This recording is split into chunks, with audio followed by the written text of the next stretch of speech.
What's up, world? This is the Legendary Sports Podcast. This is your host, GSR, of course.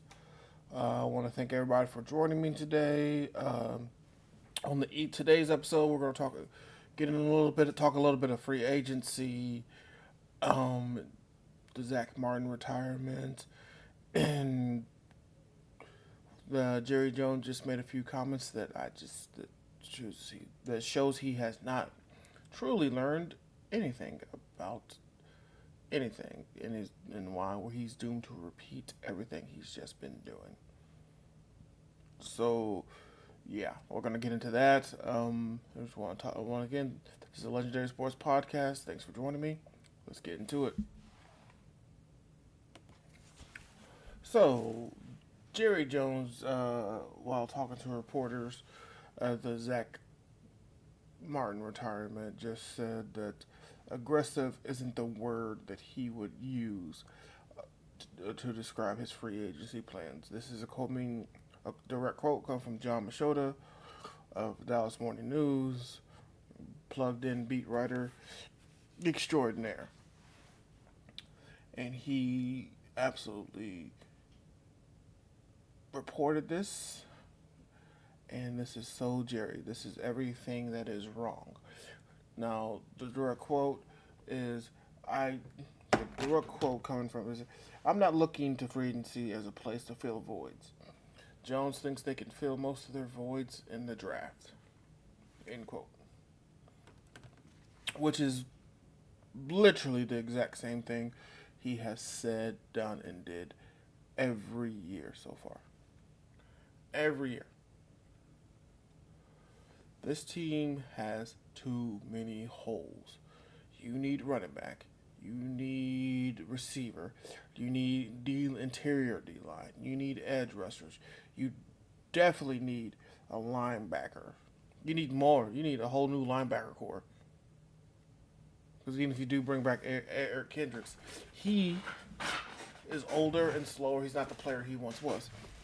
Then you need corner and safety help as well. Your safeties, Donovan Wilson is a glorified linebacker. He just can't cover anymore. I'm sorry, he can't cover. You have Trayvon Diggs, and he's hurt. He wasn't that fast. He had elite intelligence and coverage skills when it came to gambling. He was just a football player. He knew to be in the right spot at the right time. And he knew how to overcome that. Because he didn't have top end speed. But he's hurt. He was hurt all last year. I mean, for the most part last year, he wasn't the same. I mean, he was coming off of ACL. And now he has an even ugly, not as ugly as ACL, but he's coming off an ugly injury as well. You don't know what's going on with Jordan Lewis. It's been a turnstile opposite of him. None of the rookies panned out last year. And DaRon Bland was never a lockdown corner. That's not his game. And that's not a knock to him. He's more of a Trayvon Diggs type of player. He's a gambler. But now, and you saw the need for depth because he was hurt all last year. So now you're putting all your eggs in that basket again that you're just going to come back and be healthy. One of the reasons the Cowboys failed last year is because they didn't have any depth. They didn't try to get any depth. They went from bargain basement free agent for depth. And rookies. Yes, anything out of your top 2-3 round rookies should be able to contribute. You're hoping if you hit on all of them. And if you get extremely lucky, I mean extremely lucky,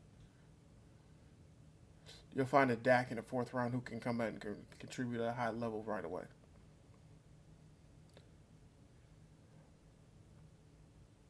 That's if you're lucky. But if you're thinking that you have all these needs and you could find somebody, a starter, or even a contributor in the 5th through 7th and undrafted free agents, you're wrong. That's how you ended up last year. That's where you end up. Well, you didn't draft a D tackle who can play, so you ended up with Jordan Phillips, who couldn't play. Not what he's for you. He's getting blown off the ball, push it all around the field, all over the field. Then he goes to Buffalo, and they put him in the right spot, and he didn't have to play. He wasn't relied on as a starter, and he was in a position to be successful. But you cannot rely on that again. I cannot believe Jerry refuses to say that. No, you cannot fill every void on this team in free agency. No, you can't. But you can't go into the draft relying on finding 4 or 5 new starters, impact starters, impact starters because you can just roll anybody out there. Now, if you're trying to win, this is a proven formula. It does not work. And why Jerry refuses to see this is beyond me. I just don't understand.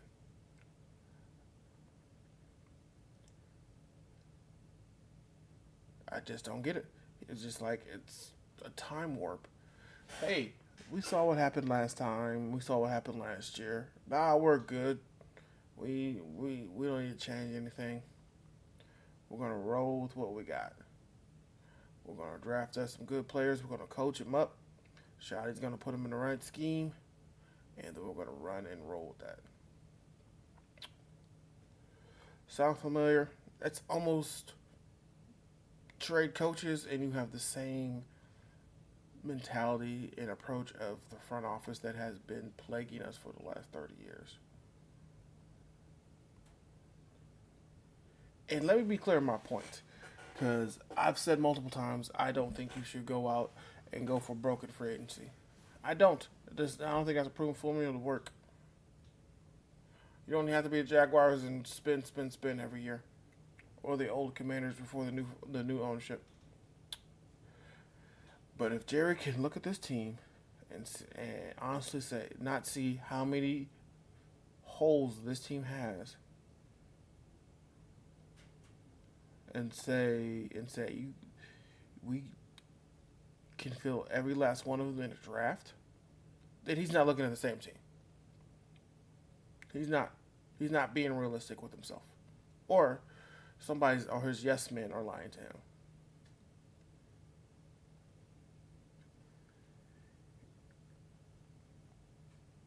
Today it came out that DK Metcalf requested a trade. I would love that for Dallas. Do I think it's going to happen? No. And their excuse will be we had too many holes to fill and we needed every last one of our draft picks. And we got Jonathan Mingo, a no-name receiver that we traded for. There was our big wide receiver trade. Yeah. Sometimes it could be that bad being a Dallas Cowboys fan. Listen to them talk and rant and go off on all these things and think it just makes no sense to me.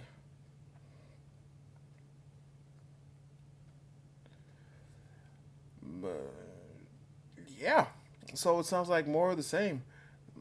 Um, more of the same. I would say I would love for them to cover their bases with free agents, and so they can draft the best player available. Maybe if you bring back Dowdle, that doesn't mean you have to reach for a running back in the first round. Um, Personally, I would love Gentry or Luther Burden out of Missouri, um, or Tate out of Arizona. Those would be my top three. If you stay in your current position, we trade back. That's a whole other scenario. We'll get into it different shows. But I would love for you to sign. Hey, we're gonna go because I'm on record saying I want them to draft a wide receiver. We're gonna go. We're just gonna bring back Rico, so we can get another running back later in the round. in the later rounds, third, fourth round. Well, not fourth round because he traded that pick, but I'm okay with that. That's the kind of thing I think you need to do. Not a bargain bin, but actual. Hey, well, I'm going to re-sign Jordan Lewis, or I'm going to find an actual cornerback that can play in this league that I know can play in this league. I'm not projecting and guessing they can play in this league.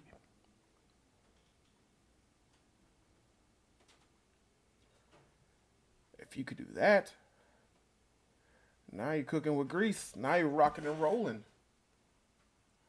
Then you can just draft freely. When you draft for need, you reach. Maybe Gentry is the best player on the board when you get to number 12. But I really need a linebacker, so I'm going to take this linebacker over him. And if it ain't the stud from Penn State, which will probably go in the first 3 rounds, of course everybody would love him. Stress fracture his foot or not. Then you don't want a linebacker that early. But those are the type. That's a scenario unlikely one to happen. But I'm just one. That's a scenario I'm saying. Like when you draft for need, bad things happen. You misevaluate. You don't get the best player. You get the best player at that position because you need it because you fail to address it in other areas.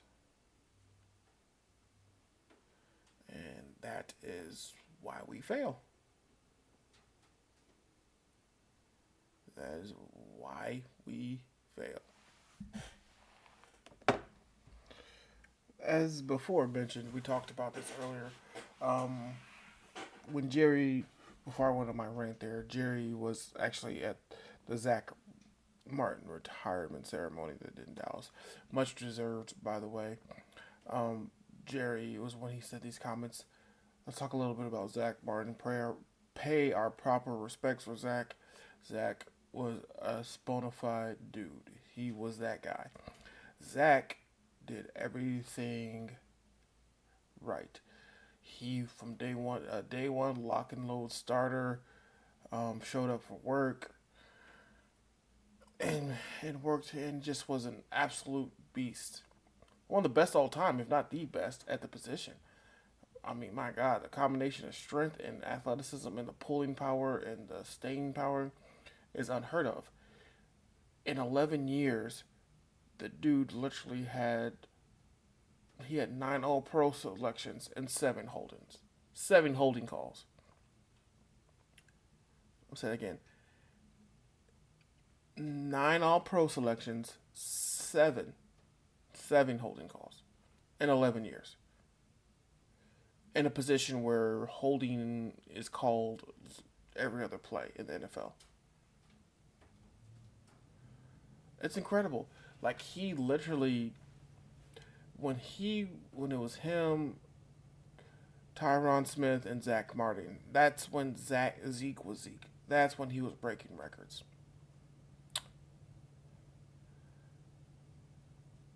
Tyron Smith, Zack Martin, Travis Frederick, Road Warriors, just carving up. Lyle Collins was on that line too, just opening up hole after hole after hole like a freight train for Zeke. One of the best to ever do it. Absolutely no controversy whatsoever. Always a stand up dude. Did the best, I mean, in the community. Nominated for a few Walter Payton Man of the Year awards. Just an absolute pros pro. Hall of Famer, first ballot Hall of Famer on and off the field. Of course, I've never met him. Wish I could have. Um, I love being a former lineman. I love his big dudes. The big dudes, we rock together. I root for all of you. I wish we could have done better by you. I wish we could have won your Super Bowl. We broke your hearts. They're gonna, well, not us fans, but the organization teased you and broke your heart so many times, and for that, I will apologize for them Because it's a travesty that guys like Witten and Zack Martin, that we didn't get to win a championship for you. DeMarcus Ware, Hall of Famer. I'm glad he got. I say him X because he did get a ring. He got it with the Broncos. Kudos for him for betting on himself, because in that scenario the Cowboys didn't want to pay him, and he got, and they were offering him scraps, and he went to go get. He got a nice contract. It was like 2 years for 10 million or something like that, or three for 30, somewhere in there. And he ate, and he solidified himself as a Hall of Famer and got a ring. Also, I think he was one fumble recovery away from being a Super Bowl MVP, but that's a different story for a different day. But guys like that, I wish he could have won with the Cowboys. Um, they're just, he was a casualty of this drought, a casualty of the lack of, like I said in the last pod, lack of planning and vision, um, to carry out whatever plan you need. He just falls another victim to the foolhardiness of Jerry Jones and him, and wanting to do it his way. And I hate that. I don't want to add CD, Micah, or Dak to that list. Dak has some culpability. So he's not letting him off the. I'm not letting him off the hook by any means. But same way Tony Romo had culpability, which now that he's retired, there was a love affair for Tony, but that love affair wasn't there when we were going through it. Let's just be honest. You know, we had the same criticisms of Dak as we did of Tony. We just don't want to admit it to ourselves. But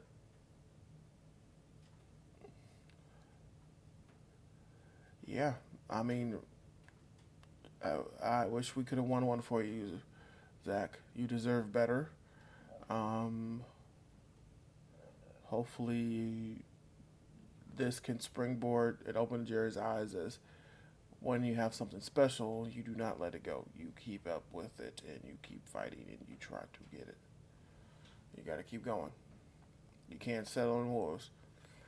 How many more of these amazing, truly amazing, once in a lifetime careers are you going to waste? Zack Martin deserves more than two wild card wins, three wild card wins. Excuse me.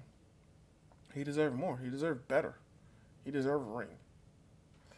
And you need to do everything you need to do to ensure that no more of our Cowboys legends are retiring ringless because you weren't able or man enough to say, hey, I made a mistake. I'm going to change the way I'm doing things, and I'm going to do it better this time. The, the buck stops with you, Jerry. You want all the credit, you're going to get all the blame, you're going to get all the heat, what you deserve. But this should break your heart. This should break your heart.